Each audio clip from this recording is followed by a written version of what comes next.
అనుకున్నది సాధించాలంటే అంగవైకల్యం అడ్డు కాదని నిరూపిస్తున్నాడు ఆ విద్యార్థి. చదువులో చురుగ్గా ఉంటూనే వినూత్న ఆవిష్కరణలకు చేస్తున్నాడు.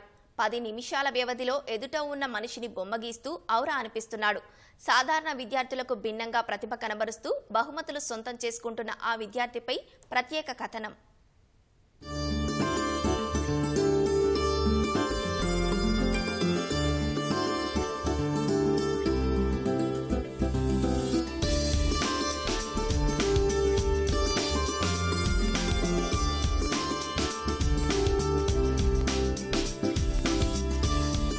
మెదక్ జిల్లా శివంపేటకు చెందిన మదన్ ప్రభుత్వ ఉన్నత పాఠశాలలో 8వ తరగతి చదువుతున్నాడు.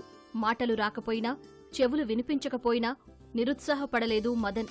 ప్రతిభ చాటడానికి అవేవీ అడ్డుకాదంటూ నిరూపిస్తున్నాడు. చిన్నప్పట్నుంచి వ్యర్థాలతో బొమ్మలు తయారు చేస్తున్నాడు.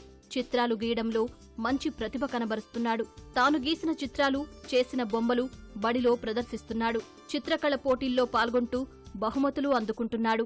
ఇతన్ని 7th క్లాస్ 6th క్లాస్ నుంచే ఆ ప్రతిభను క్లాస్ టీచర్ గారు మేమందరం గుర్తించిన అందరం ఉపాధ్యాయులను గుర్తించి మరి అతని ప్రతిభను జిల్లా లెవెల్లో తీసుకురావాల్సిన అవసరం ఉందన్న ఉద్దేశంతో ప్రతి ఎగ్జామినేషన్ కూడా ప్రతి ఒక్క చిత్రలేఖనం కానీ డ్రాయింగ్ కానీ అటువంటి కాంపిటీషన్లో పంపించడం జరుగుతుంది. డిస్ట్రిక్ట్ లెవెల్లో స్టేట్ లెవెల్ తీసుకెళ్ళినట్టయితే చాలా పిల్లవాడు సమాజానికి చాలా అద్భుతమైనటువంటి అమోఘమైనటువంటి ప్రతిభను రాణిస్తాడు. మరి ఇతన్ని ఆర్థిక సాయం కానీ ఎటువంటిదైనా చేస్తే బాగుంటుందని ఆలోచిస్తున్నాం. దేశంలో ఏదైనా కొత్త విషయం జరిగిందంటే వెంటనే దాని నమూనాను తయారు చేయాలనే ఆసక్తితో మదన్ నిరంతరం ఉత్సాహంగా ఉంటాడు. తోటి విద్యార్థులకు ఆలోచన రేకెత్తించేలా మదన్ ప్రవర్తన ఉంటుందని ఉపాధ్యాయులు చెబుతున్నారు. తన ప్రతిభతో వారికి ప్రేరణగా నిలుస్తున్నాడని అంటున్నారు.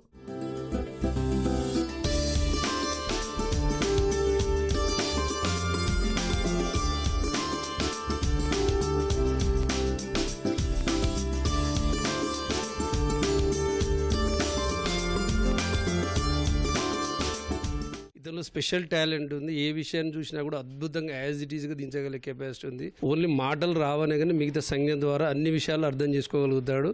ఏదైనా కొత్త విషయం, ప్రపంచంలో ఏదైనా కొత్త విషయం జరిగింది ఇండియాలో, ఇప్పుడు చంద్రయాన్ అనగానే దానికి సంబంధించిన రోవర్ అవన్నీ చాలా అద్భుతంగా మిగతా విద్యార్థులకు ఆలోచన రేకెత్తింపజేసేటట్టు తన ప్రవర్తన క్లాస్ రూమ్లో ఉంటుంది. మంచి హ్యాండ్ రైటింగ్ చాలా బాగుంటుంది. రెగ్యులర్గా స్కూల్కి వస్తాడు. అన్ని రంగాలు ఇతను ప్రోత్సహించినట్టయితే మంచి నెక్స్ట్ లెవెల్కి వెళ్ళే అవకాశం ఉంటుంది. మిగతా వారిలా అన్ని పనులు సొంతంగా చేసుకుంటూనే బొమ్మలు వేయడం, నమూనాలు తయారు చేయడం పట్ల ఎక్కువ ఆసక్తి చూపుతాడని తల్లిదండ్రులు చెబుతున్నారు. తమ కుమారుడిని ప్రభుత్వం ఆదుకోవాలని కోరుతున్నారు. స్కూల్కి వెళ్తాడు, వస్తాడు, ఏదైనా పని చెప్తే కూడా పని చేస్తాడు. డ్రాయింగ్ కానీ అట్ట ముక్కలు, చెక్క ముక్కలతోటి తయారు చేస్తాడు సార్. ఇక మేము కూడా చేయమని చెప్తాం, చేస్తాడు. మా అబ్బాయికి పింఛన్ కూడా ఏం రావడం లేదు సార్. ప్రభుత్వం తరఫున మాకు పింఛన్ ఇవ్వాలి, ఏదన్నా ఆర్థిక సాయం చేయాలని కోరుకుంటున్నాం సార్. ఇలాంటి కళల్లో బాలుడిని ప్రోత్సహిస్తే మరింత రాణించే అవకాశం ఉందని ఉపాధ్యాయులు, బాలుడి తల్లిదండ్రులు చెబుతున్నారు.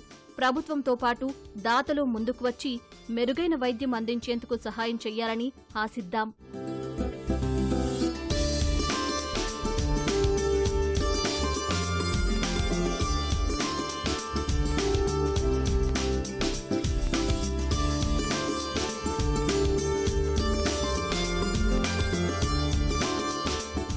విధి వంచిన తాను అద్భుత ఆవిష్కరణలు చేస్తున్నాడు. అంగవైకల్యం అద్భుత ఆవిష్కరణలకు అడ్డు కాదంటూ నిరూపిస్తున్నాడు. పనికిరాని చెత్త పదార్థాలు కావచ్చు, అలాగే అట్ట ముక్కలు కావచ్చు, వాటితో పనికొచ్చే యంత్రాల నమూనాలను తయారు చేస్తున్నాడు. తరగతి గదుల్లో కావచ్చు, అలాగే ఇంట్లో కావచ్చు, పనులు చేసుకుంటూనే మిగతా విద్యార్థులకు స్ఫూర్తిదాయకాన్ని ఇస్తున్నాడు మదన్.